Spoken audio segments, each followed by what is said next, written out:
Vamos para a nossa próxima atividade, então? Vamos. Gente, Vê se a chegamos gente está certo aqui. a um dos momentos mais aguardados desse primeiro dia do evento. A gente quer que vocês recebam com muito entusiasmo e alegria o Vinícius Gambetta, que é um entusiasta de publicidade e empreende desde cedo. Por 6 anos, ele administrou a sua própria agência de publicidade e fundou outras 2 empresas, a agência de bolso e Aquela Caixa. Desde 2021, Vinícius também é head de inovação no Reportei e coordena as ações de marketing e estratégia na Becom, startup em que é acionista. No entanto, sua maior atividade continua sendo produção de conteúdo. Hoje, Vinícius produz conteúdo diário sobre marketing, comunicação e negócios. Ministra cursos na área de planejamento e é palestrante em eventos do mercado digital. Cadê aquela energia para o Vinícius Gambetta? E aí? Olá, gente! Bom dia, bom dia, bom dia. Eu tava vendo a performance de vocês, achei maravilhoso. Caraca, que vergonha alheia. Eu mandei no grupo da família e falei assim, gente, olha só o evento que me colocaram aqui, que maluquice. Uma brincadeira, achei maravilhoso. Pessoal, tem uma pergunta séria para fazer para vocês, antes da gente começar aqui. Quem aqui sabe tirar um hamster da hibernação? Hamster, sabe? É tipo um ratinho? Alguém sabe tirar um hamster da hibernação? Não? Ninguém? Maravilhoso. Era o que eu imaginava. Eu comecei a palestrar faz pouco tempo, mas eu já assisti muita palestra na minha vida. E uma coisa que sempre me incomodou nas palestras era quando eu ia numa palestra e eu saía daquela palestra com a sensação de que eu não tinha aprendido nada. E aí, quando começaram a me convidar para palestrar, eu falei, isso nunca vai acontecer numa palestra minha. Eu sempre vou garantir que eu vou ensinar alguma coisa para as pessoas. E aí, eu tenho um quadro na minha palestra agora, que é esse daqui, ó. Nunca diga que não aprendeu nada numa palestra do Vini. Então, eu pesquisei. Eu peguei um tutorial do WikiHow de como tirar um hamster de hibernação. Tem uma galera que está se perguntando agora, né? Hamster hiberna? Como assim? Eu achei que o meu tinha morrido. Né? Vocês jogaram o hamster no vaso? Então, né? Parece que alguém vai para o inferno. Parece que... Talvez ele não tivesse morto. Mas, enfim, vamos lá. Vocês me falaram que vocês não sabem tirar um hamster de hibernação, eu vou ensinar para vocês, e aí vocês nunca vão poder dizer que não aprenderam nada numa palestra minha. Como que a gente tira um hamster de hibernação? Primeira coisa, tutorial do WikiHow. Ah, matei meu hamster sem querer. Processa eles, eu não tenho nada a ver com isso. Primeiro passo é você descobrir se ele está hibernando mesmo. O hamster, quando está hibernando, ele respira, só que ele respira muito devagar. Mas muito devagar. Parece que ele está morto, mas se você observar com bastante atenção, coloca o dedinho assim na barriga dele e fica esperando. Talvez mexa bem devagarzinho e quer dizer, opa, provavelmente, talvez, ele esteja vivo ainda, ele esteja hibernando. Aí você vai fazer o seguinte, você não pode pôr um hamster no micro-ondas, você não pode jogar água quente nele, você tem que pegar, embrulha o hamster numa toalhinha e coloca uma garrafa de água quente do lado. E aí, né, princípio da termodinâmica, água quente vai esquentar a toalhinha aos poucos, que vai esquentar o hamster devagarzinho. Né? É esse o segredo para a gente tirar ele da hibernação. Quando ele estiver acordando, ele vai acordar meio que com ressaca, assim, meio parecendo que está caminhando na lua, é meio lento, e aí você vai dando leite na boquinha dele, ele vai falar, nham, nham, nham, que delícia.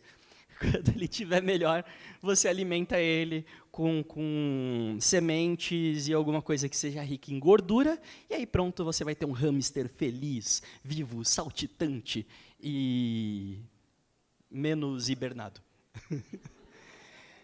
Fechou? Aprenderam como tirar um hamster de hibernação? Combinamos que vocês nunca vão poder dizer que não aprenderam nada. Quando vocês receberem pesquisa de satisfação, depois, o que eu achei do evento, não sei o quê. Lembrem-se que vocês aprenderam alguma coisa comigo. Fechou? É muito engraçado quando eu começo a palestra desse jeito, e toda palestra minha eu ensino um negócio diferente, tá? Então, se vocês verem assim em algum outro evento, vai lá que é garantido que vocês vão aprender alguma coisa nova.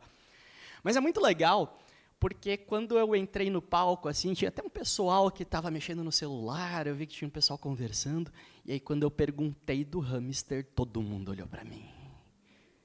né? Todo mundo olhou para mim e ninguém sabia o que ia acontecer a partir dali. Isso é o que a gente chama de quebra de expectativa, né? As pessoas, sempre que a gente começa a contar uma história, sempre que a gente está fazendo alguma coisa, o nosso cérebro quer completar aquilo. O nosso cérebro fica, opa, qual que é o próximo passo? Qual que é o próximo passo? A gente está lendo um livro, o cérebro fica, o que vai acontecer? A gente está vendo um filme, o cérebro fica, o que vai rolar agora? O que vai rolar agora? E toda vez que a gente é surpreendido, o cérebro fala, opa, eu não estava esperando por isso. E aí ele joga toda a carga cognitiva em cima daquilo. Então, quando a gente está assistindo uma série, e aí de repente tem um cliffhanger, alguma coisa que a gente, caraca, um plot twist, né? A gente não estava esperando por aquilo dali, a gente fala, isso daqui é muito criativo. E o nosso cérebro joga toda a atenção para cima daquilo dali. Com o tempo, eu aprendi que eu gosto muito desse negócio. Eu gosto muito de quebrar expectativas. E eu gosto muito de ter a minha expectativa quebrada. E aí eu comecei a estudar sobre o assunto. Comecei a estudar e eu vi que isso tem tudo a ver com criatividade, né? As pessoas dão o nome disso de criatividade. Quando a gente está assistindo uma campanha publicitária, eu venho da publicidade. Então, quando eu estou vendo uma campanha e eu não consegui prever aquilo dali, eu não consegui pensar antes naquilo, a gente diz que aquela é uma campanha criativa, porque ela quebrou a minha expectativa de alguma forma. E aí o que eu trouxe para vocês aqui hoje são 4 coisas que eu aprendi sobre ter boas ideias. E aí eu recebi um briefing da produção que falou, tem que colocar espaço na apresentação, porque a temática do evento é de espaço. Então são 4 coisas que eu aprendi sobre ter boas ideias usando temática de espaço. Eu tinha pouco tempo para adaptar a palestra, gente. Não dá para fazer milagre também.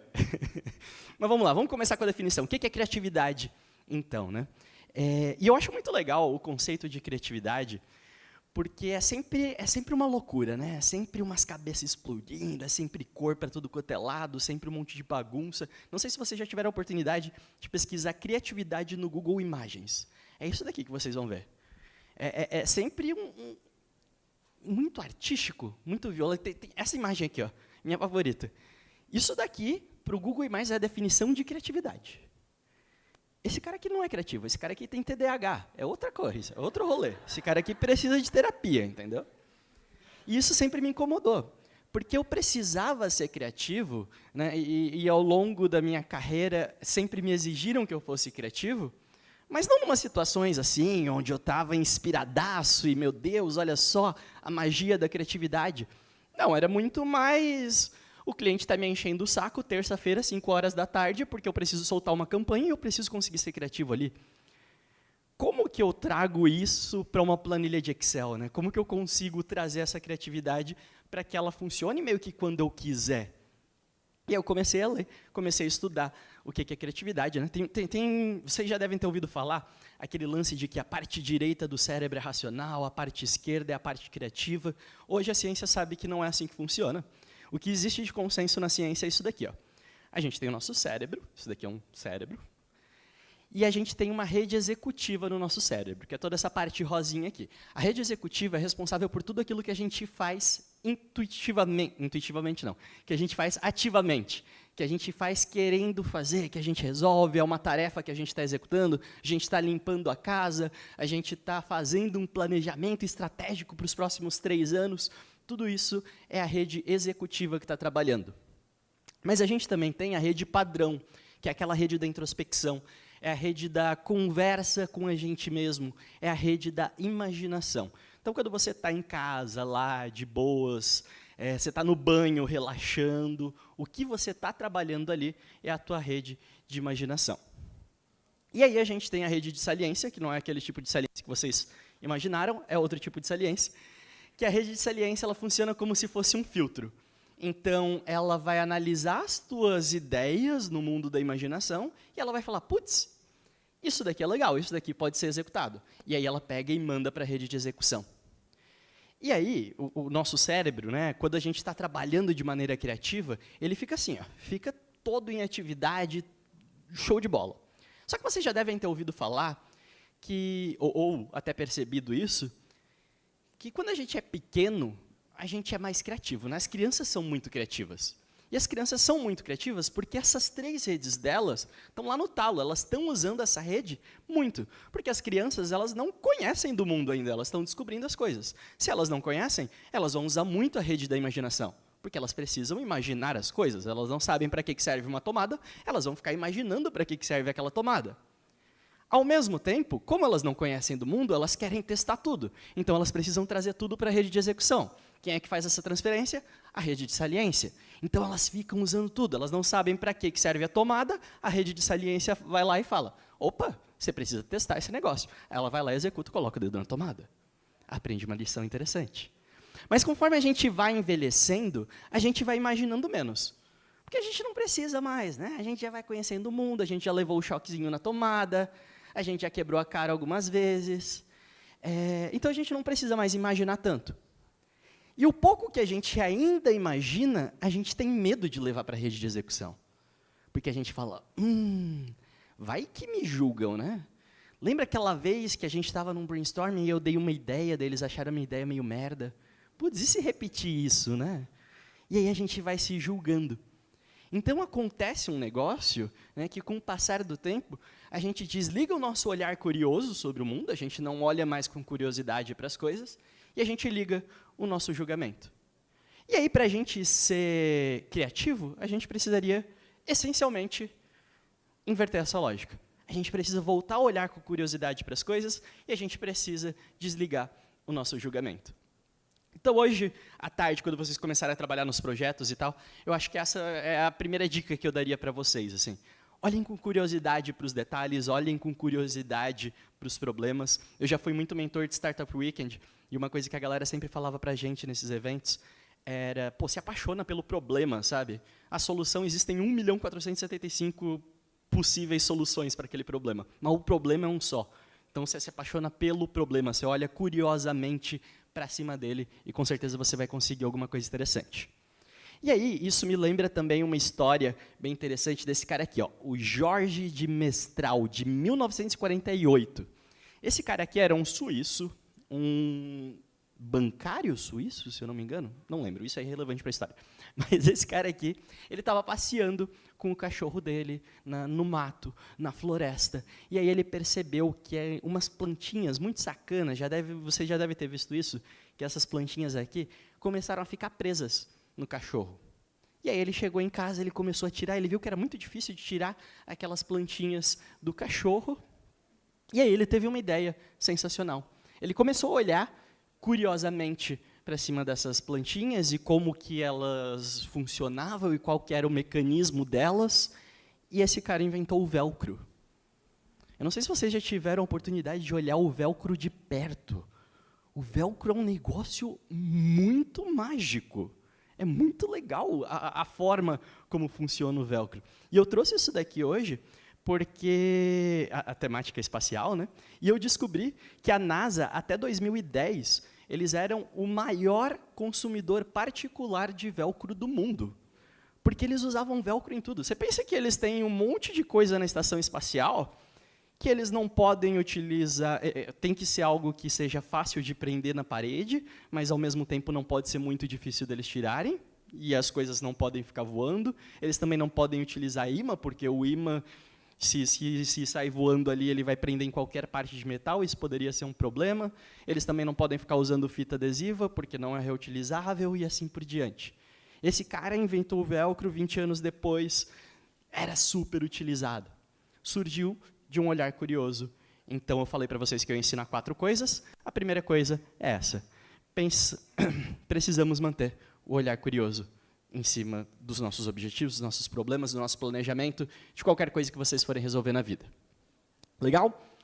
Esse foi o primeiro ensinamento. Então, o segundo ensinamento tem tudo a ver com a definição básica de criatividade.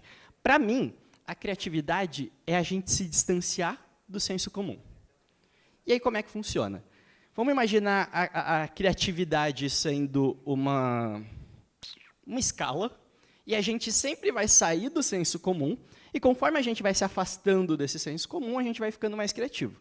Então, ali junto do senso comum, está chegando o Natal agora, vocês vão ver isso. Vocês vão estar na ceia de Natal, e aí a sua avó vai chegar em algum momento com um pavê e vai colocar o pavê em cima da mesa. E aí todo mundo vai pensar em fazer aquela piada. A galera não vai fazer em geral, mas o seu tio vai perguntar se é para ver ou se é para comer. Porque ele está muito próximo do senso comum. Todo mundo pensou naquilo dali. Conforme você vai se afastando, aí você vai chegar numa boa ideia, você continua se afastando, você vai chegar numa ideia excelente, até que em algum momento você vai falar, caraca, como eu nunca pensei nisso antes. Então, para mim, a definição básica de criatividade é isso daqui.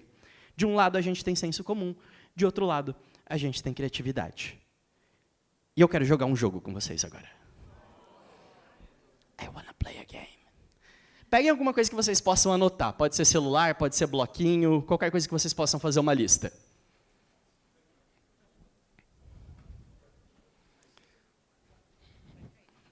Boa.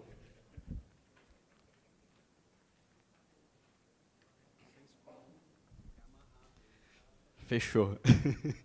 Quase que eu morro. A gente vai jogar um jogo e vai ser da seguinte maneira. Eu vou dizer um termo e vocês vão ter que anotar a primeira palavra que vier na cabeça de vocês referente a esse termo. Dá um exemplo. Se eu falar, por exemplo, ponto turístico, vocês têm que anotar o primeiro ponto turístico que vier na cabeça de vocês. Não pode pensar. O primeiro que vier, vocês anotam. Ok? Isso era só um teste. Vamos supor que vocês tenham pensado Cristo Redentor. Mas isso era só um teste. Agora está valendo. Ó, valendo um iPhone 15. Não, mentira. Mentira. Ah, depende, né? Se vocês quiserem arranjar um aí. Vamos lá. Valendo um grande de um abraço. Eu quero que vocês anotem o primeiro meio de transporte que vier na cabeça de vocês. Sem pensar. Só o tempo de anotar. Fechou? Agora levanta a mão para mim quem escreveu ônibus ou metrô. Pode ficar com a mão levantada. E levanta a mão também quem escreveu carro, moto ou avião. Tá, ó, a galera que está aqui na frente, podem olhar para o pessoal de trás. Acho que temos aqui 98,7%. 96,4%, desculpa, errei. Eu não contei o cara ali. Fechou. Vamos continuar o nosso jogo. Agora o negócio é o seguinte. Sem mencionar esses que eu falei agora, então eu falei carro, moto, avião, ônibus e metrô. Não vale mais a gente usar esses. Eu vou dar 2 minutos para vocês, contados no relógio. Vocês vão ter que fazer a lista com a maior quantidade possível de meios de transporte que vocês conseguirem. Não vale usar Google, não vale usar ChatGPT, não vale colar do amiguinho do lado. Fechou? Maior quantidade possível valendo. Todos os meios de transporte que vocês lembrarem.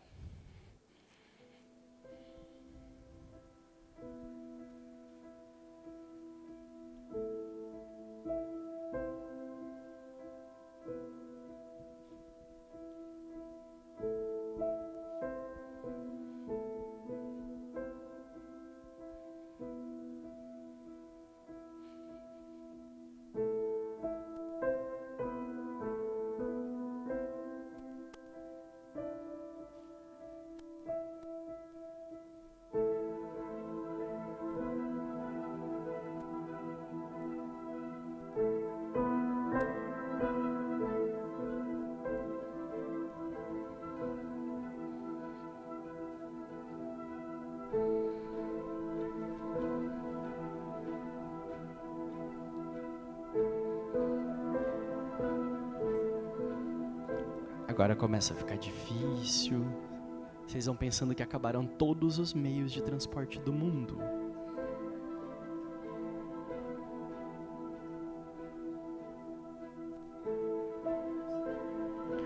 Um minuto.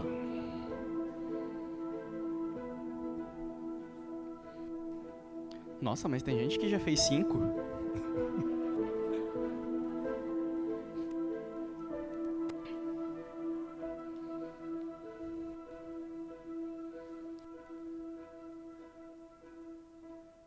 Acabou o tempo. Eu nunca espero os 2 minutos, é muito mais divertido assustar vocês.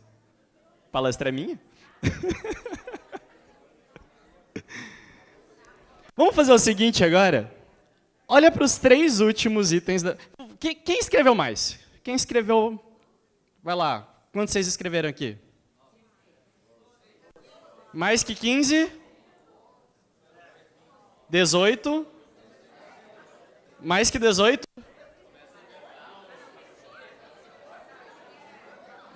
14 é menos que 18, gente. Alguém mais que 18? Vamos fazer o seguinte agora, pessoal. Olha para os 3 últimos itens da tua lista. Os 3 últimos itens da tua lista e compara com a galera do teu lado.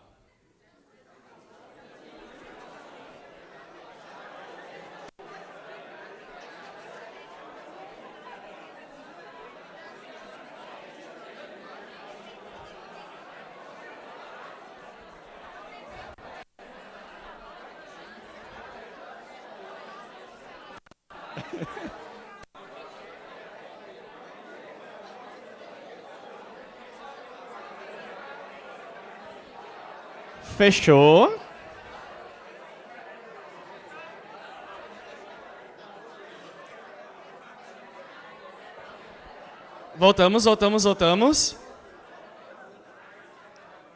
Voltamos. E agora, talvez vocês já tenham começado a perceber um negócio diferente já. Começou a ficar legal. Né? Já começaram a aparecer uns negócios diferentes aí nas listas. Eventualmente, alguém lembrou do carrinho de rolimã. Talvez alguém tenha lembrado que escada rolante é um meio de transporte. Olha só, alguém colocou, não sei, um pedalinho. Ninguém lembrou do pedalinho? Ah, o cara colocou pedalinho. O pai dele era instrutor de autoescola de pedalinho. Por isso que ele lembrou disso. Talvez alguém tenha entrado na temática do evento, colocou uma nave espacial, um disco voador. Pode ir para o lúdico também. Talvez alguém tenha pirado demais e colocou um buraco de minhoca, uma dobra espacial. Talvez, eventualmente, não?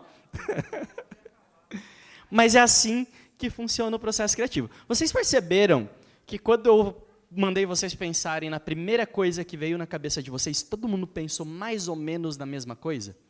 Porque a gente está dentro de uma cultura, dentro de um contexto, então a gente tende a ter as primeiras ideias muito parecidas.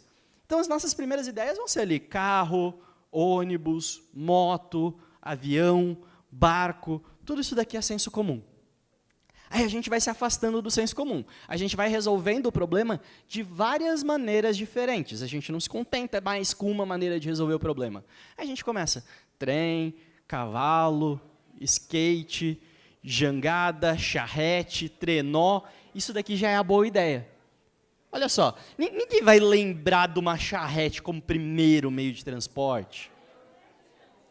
Teve gente que lembrou. Ninguém vai lembrar de um trenó como primeiro meio de transporte. Aí a gente continua se afastando. Aí a gente vai lembrar ali do disco voador, a gente vai lembrar da tirolesa, da dobra espacial, aí a gente começa a pirar. A gente vai lembrar do dragão, sei lá, qualquer coisa assim. Aí a gente começa a ter uma ideia genial, a gente começa a ter aquelas ideias realmente criativas. Quando vocês começarem a trabalhar nos projetos de vocês, lembrem disso. Lembrem que a gente precisa resolver um problema de várias maneiras diferentes e não se contentar com aquela primeira ideia. Um dos grandes problemas que eu vejo, e eu faço muito brainstorming guiado, né, que a gente vai dentro das empresas para a gente fazer brainstorming junto com o pessoal, é que a galera se apega às primeiras ideias de um jeito. As primeiras ideias estão muito próximas do senso comum. Vocês pensaram, eu tenho um problema X. Qual que é a primeira ideia que vem para resolver esse problema? E se a gente fizesse um treinamento tal? E se a gente usasse a ferramenta X? Primeiras ideias. Anota ela num post-itzinho, mas não se apega a elas. Quando a gente vai fazer brainstorming, a gente tem uma brincadeira que a gente faz, que é a regra dos 3 minutos. Você deu uma ideia, a gente vai discutir durante 3 minutos sobre aquela ideia. A gente vai anotar ela, a gente vai colocar no quadro e a gente vai para outra ideia completamente diferente. A gente não pode mais se apegar àquela ideia. A gente tem que mudar, a gente tem que continuar a nossa lista. Aí depois, beleza, deu mais 3 minutos, a gente vai para outra. Mais 3 minutos, a gente vai para outra. Mais 3 minutos, a gente vai para outra.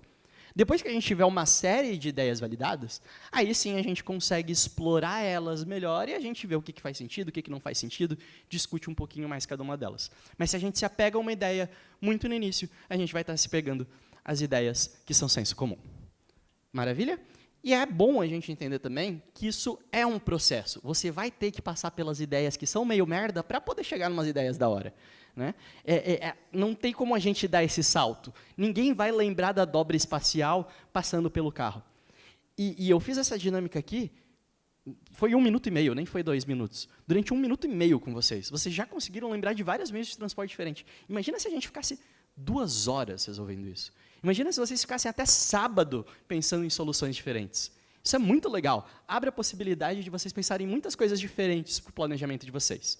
Tá? Então, levem isso em consideração e aproveitem o processo também. Vocês vão ter que passar por várias ideias. Isso não significa que vocês precisam parar nelas. Vocês podem continuar resolvendo esse problema de várias maneiras diferentes e dificilmente você vai encontrar alguém muito genial que consegue pensar na dobra espacial direto. Tá? Só para fins de comparação, quando eu fiz essa dinâmica, eu fiz com um pouquinho mais de tempo, eu dei uma roubadinha. Mas essas daqui foram as minhas palavras-chave. Então, a gente consegue perceber já tipo, o que era mais diferente. Chega ali no final, né, a droga começa a fazer efeito, aí você vai lembrando da máquina do tempo, teletransportador, etc. Vinícius, eu não acredito em você, Vinícius. Não tem problema. Temos a ciência do meu lado também, né? Tem esse artigo científico aqui, o Assessing the Work Environments for Creativity. Eu fiz FISC. Esse estudo de 1996, ele diz o seguinte. Essa galera, os pesquisadores, eles dividiram as pessoas em vários... Esse daqui não foi em grupos. Eles pegaram as pessoas individualmente, né, pessoas que eram criativas, autores, escritores, designers, pintores, etc. Eles davam problemas para essas pessoas resolverem, e essas pessoas tinham que ir anotando todas as ideias delas e anotar de ordem cronológica essas ideias. Então, cada uma dessas pessoas foi tendo as ideias e anotando em post-itzinho as ideias para resolver determinados problemas. Para surpresa de muita gente, não de vocês, porque vocês já devem imaginar onde eu quero chegar aqui, eles perceberam depois que as ideias mais criativas, né, eles colocaram uma banca de jurados para avaliar o índice de criatividade dessas ideias, e eles perceberam que as ideias mais criativas estavam concentradas sempre no fim do processo. As pessoas tinham as melhores ideias, conforme elas iam resolvendo o problema de várias maneiras diferentes, as últimas ideias tendiam a ser sempre melhor. Eventualmente vai ter uma ou outra ideia ali no meio que são excelentes, que são geniais? Sim, mas você só vai chegar nelas passando por esse processo. Tem também um caso que eu gosto muito, que é do Pizza Hut. O Pizza Hut, um tempo atrás, eles precisavam... Um tempo atrás não, foi em 2001, é tipo muito tempo atrás. Eles precisavam divulgar que eles estavam fazendo delivery, e que o delivery deles era muito bom, o delivery deles entregava muito rápido, em qualquer lugar. E aí imagina como que vocês fazem isso, né? Se coloquem no lugar do time de marketing do Pizza Hut agora, e vocês têm que pensar numa ação para divulgar o delivery. Qual que é a primeira ideia que vem na cabeça? Hoje em dia, a gente postar no Instagram, né? Fazemos delivery, o delivery mais rápido da cidade, melhor delivery que você vai encontrar, sei lá, alguma coisa assim. Segunda ideia, em 2001 nem tinha rede social, né? Talvez eles pensaram, vamos espalhar uns outdoors na cidade, a gente escreve que a gente faz delivery. Eles continuaram resolvendo esse problema de várias maneiras diferentes. Talvez em algum momento eles pensaram, putz, e se a gente usar relações públicas? E se a gente usar uma assessoria de imprensa? Como que a gente consegue trabalhar isso de alguma forma? Será que se a gente fizer um evento, será que se a gente distribuir alguns vouchers de graça? No caso, o Pizza Hut fez um pouquinho diferente, e eles entregaram uma pizza na estação espacial.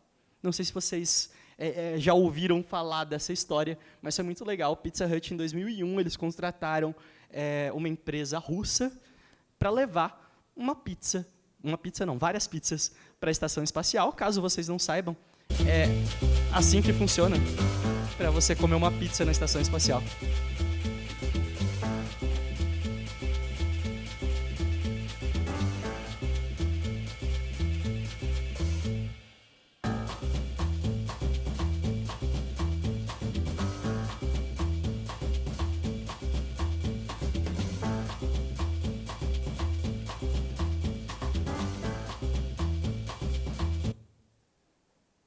E essa foi uma ação que, obviamente, uma ação cara, etc. Mas eu pergunto para vocês, qual a chance dessa ter sido a primeira ideia deles para divulgar o delivery? Eles precisaram, com certeza, passar por várias etapas para chegar nessa ideia. Para alguém fazer uma associação com o espaço, para alguém ver alguma notícia, né? E naquela época estava bombando muito, corrida espacial, etc. Isso daqui é muito, muito legal. Então, a segunda coisa que eu queria passar para vocês hoje é que as primeiras ideias são sempre senso comum, beleza? A gente tem que tentar continuar se afastando delas. Ok? Já mostrei duas coisas. Para eu mostrar a terceira coisa para vocês, eu quero que vocês pensem em alguma coisa. E é muito legal quando eu peço para vocês pensarem em alguma coisa, vocês ficam tipo a Nazaré confusa, assim, né? Como assim pensar em alguma coisa? Pensar em alguma coisa. Isso é muito, muito, muito natural.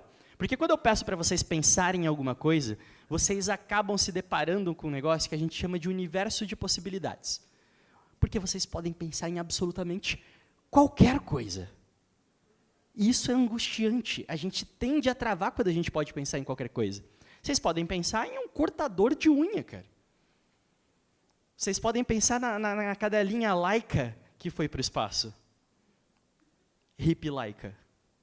Foi em 1957 que a cadelinha Laika foi para o espaço. Mas vocês podem pensar também na crise do Oriente Médio. Vocês podem pensar em algo mais banal, tipo aquela pontinha de plástico do cadarço do tênis de vocês. É uma coisa. Vocês podem pensar também nos pais da Larissa Manoela. Eventualmente, vocês podem pensar no Nicolas Cage de Superman, ou no Júnior dentro de uma banheira de miojo. Vocês podem pensar em absolutamente qualquer coisa. Eu gosto muito dessa foto, toda palestra eu tento dar um jeito de enfiar ela em algum lugar, sabe? Mas vocês podem pensar em qualquer coisa, porque qualquer coisa é uma coisa.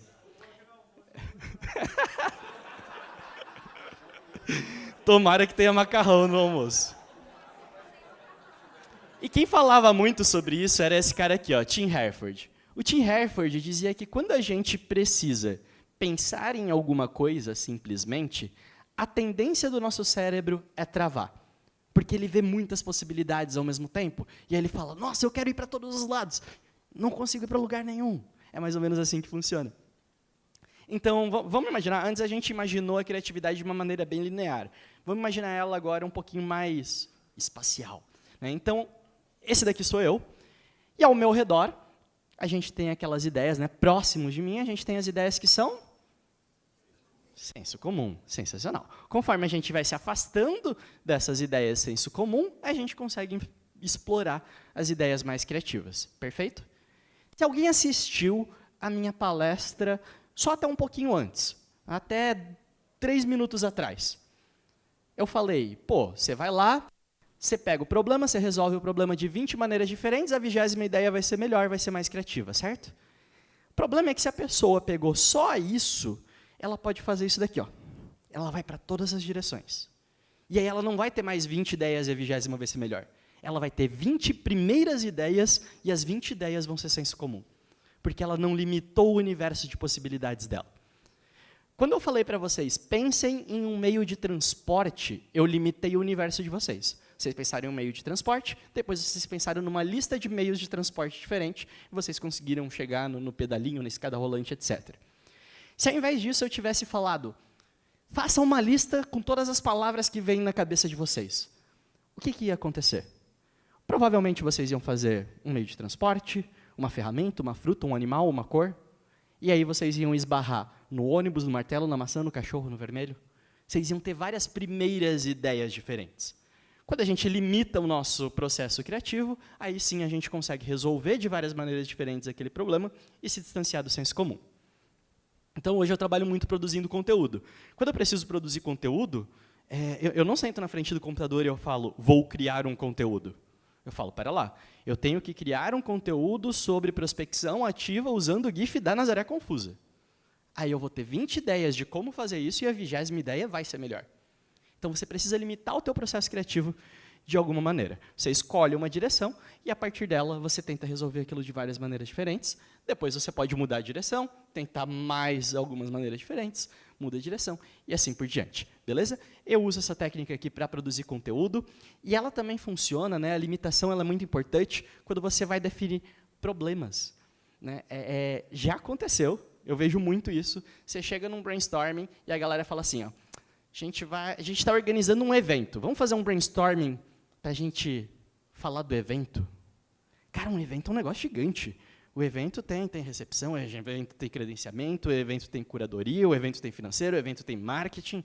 Como que a gente vai sentar para falar do evento? Para ter ideias do evento? A gente precisa centralizar, selecionar quais são os problemas que a gente vai trabalhar e a gente trabalhar um problema de cada vez. Um brainstorming para tentar resolver vários problemas não vai levar vocês para lugar nenhum. Na verdade, vai fazer vocês barrarem várias primeiras ideias. Né? A NASA passou por isso. Não sei se vocês já pararam para pensar a respeito, mas imagina que na estação espacial tem muitas coisas voando para todo lado a todo momento. E isso era um problema gigante. Né? Durante muito tempo, a NASA e outras instituições que trabalham com viagem espacial ficaram tentando resolver esse problema. Cara, tem muitas coisas voando. A gente tem várias partículas, a gente tem vários pequenos objetos, parafusos e não sei o quê. Como que a gente vai fazer para essas coisas pararem de ficar voando? E eles tentaram encontrar uma solução que englobasse tudo. Eles tentaram, durante muito tempo, simular a gravidade de alguma forma dentro da estação espacial, etc.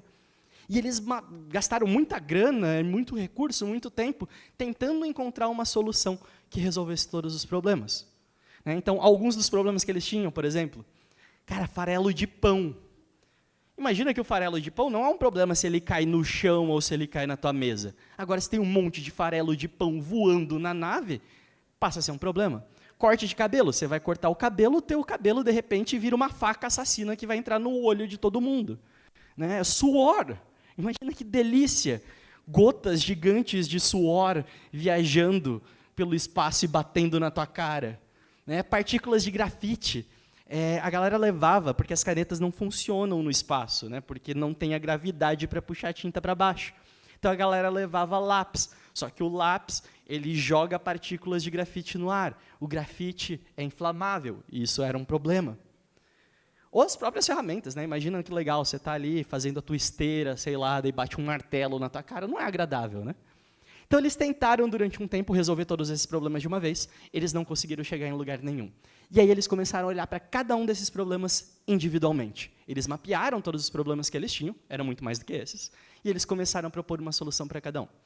No caso do farelo de pão, por exemplo, eles chegaram numa solução muito legal, que era usar aquelas tortilhas mexicanas. Não aquela crocante, aquela mais molinha, que a galera faz o burrito, porque ela não esfarela. E aí eles não tinham mais que arcar com esse problema, com um custo muito baixo. Para o corte de cabelo, por exemplo, eles acoplaram, junto na máquina de cortar cabelo, um aspirador. E aí, inclusive, eu acho que devia ter muito isso daqui, tá? Quando eu vou fazer a barba em casa, devia ter muito um aspirador acoplado na maquininha. Mas isso daqui é sensacional, porque daí o cabelo já é sugado ali e eles não precisam se preocupar tanto com isso. Para o suor, eles precisaram inventar uma solução um pouquinho mais elaborada. Eles inventaram um traje, que é um traje que eles têm pequenos dutos de água que vão resfriando o corpo da pessoa para que a pessoa soe menos. Mas é impossível fazer com que as pessoas não soem nem um pouquinho de nada. E aí esse traje absorve também o suor. Mas sabe a parte divertida do rolê?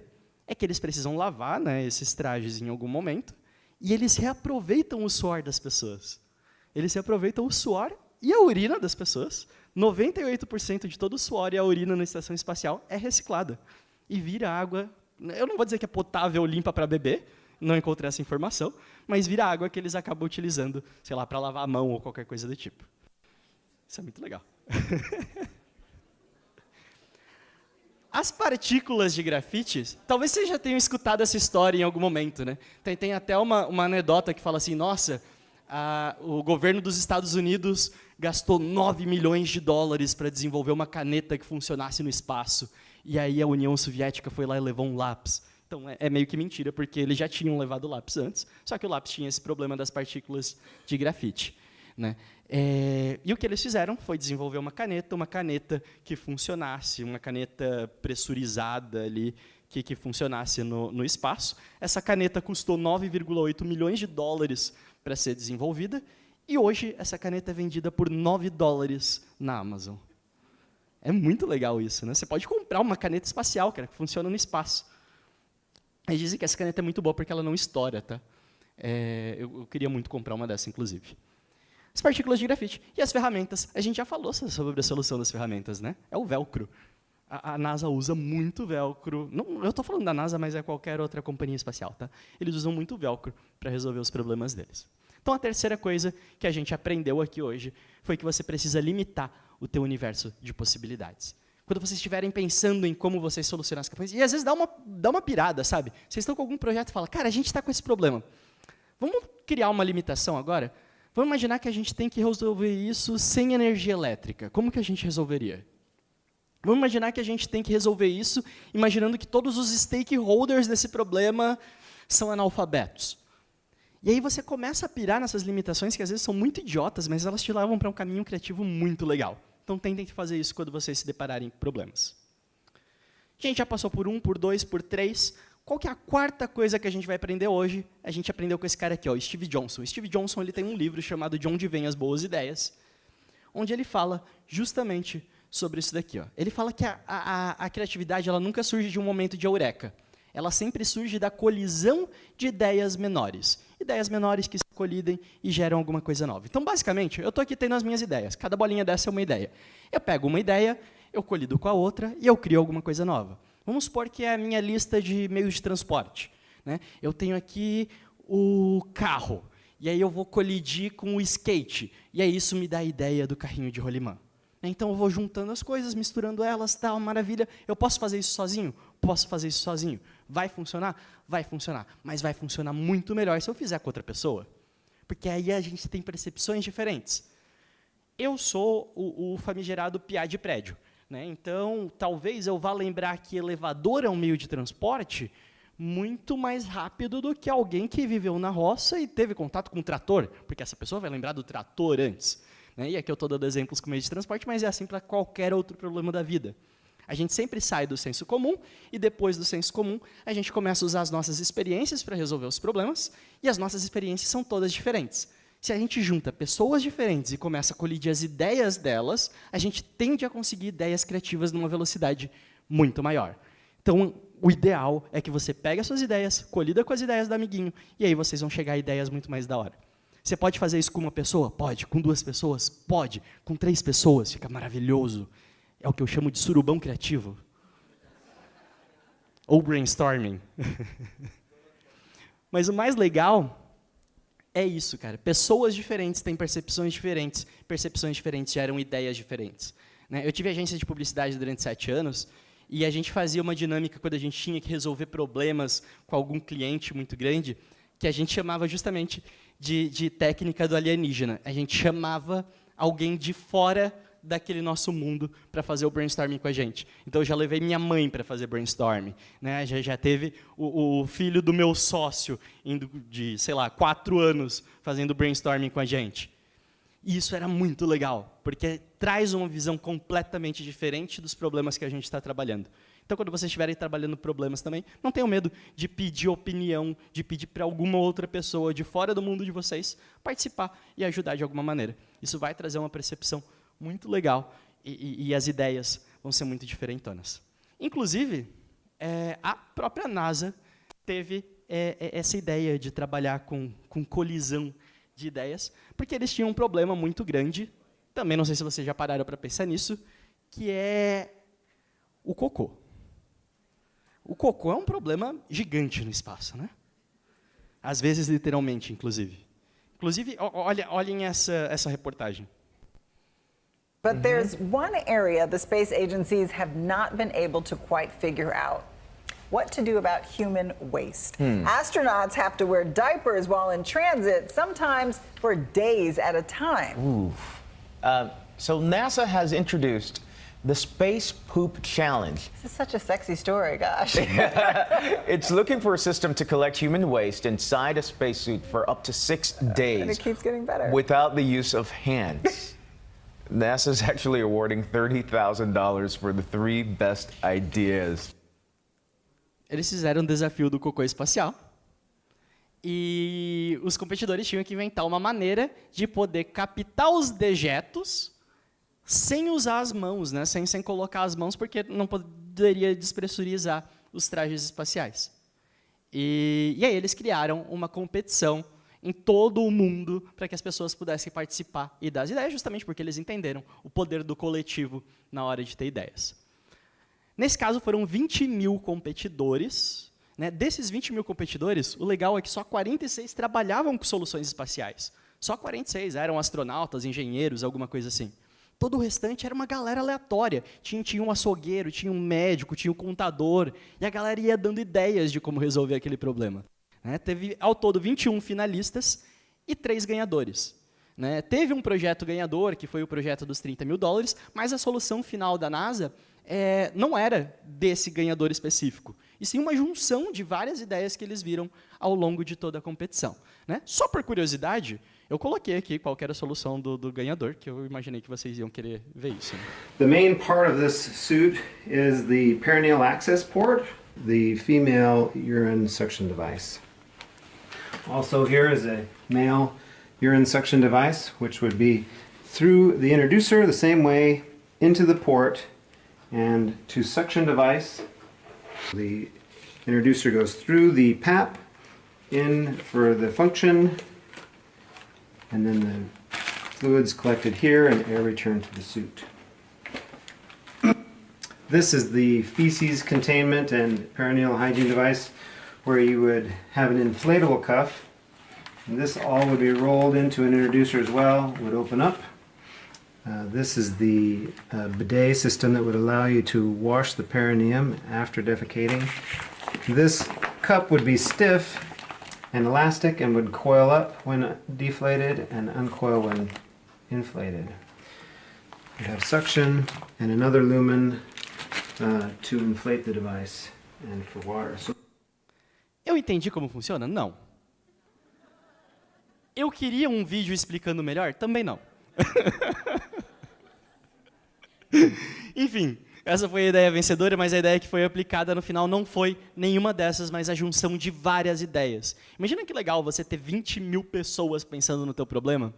Imagina que legal o quanto que você pode juntar de pedacinho de cada melhoria que cada uma dessas pessoas propôs para resolver esse problema. Eu olhei o projeto original, né, o que foi aplicado de fato, e eu também não consegui entender nada, então eu nem trouxe para vocês. Mas a quarta coisa é que colidir ideias é fundamental. A gente precisa colidir ideias, de preferência com pessoas diferentes, de preferência com percepções diferentes. Fechou? Eu vi que tem um monte de gente anotando, mas vocês não precisam se preocupar, porque eu tenho um resumo relâmpago agora para dar para vocês. A gente aprendeu 4 coisas, eu falei para vocês que vocês iam aprender isso. A primeira coisa é que a gente precisa olhar para o mundo com um olhar mais curioso. Olhem para os problemas com vocês com curiosidade, tentem entender como aquelas coisas funcionam, tentem entender os mecanismos daquilo. Se perguntem, não tenham medo de se perguntar e não tenham julgamento também. Né? Eu acho que aqui entra também a questão do julgamento. Não tenham julgamento. A pior coisa que pode acontecer é alguém, ao longo dos próximos dias, dar alguma ideia e você falar, putz, mas essa ideia é ruim. Ah, isso não vai funcionar. Né? Usa a regrinha dos 3 minutos. Por 3 minutos, compra a ideia daquela pessoa. E falar isso. E como que a gente pode tornar isso viável? Como que a gente pode engajar nessa? Como que a gente pode fazer diferente? Compra a ideia da pessoa por 3 minutos, tá?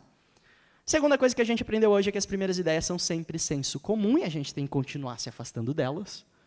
Então, evita ficar ali nas primeiras ideias, evita se apegar a uma ideia muito no início do processo de brainstorming.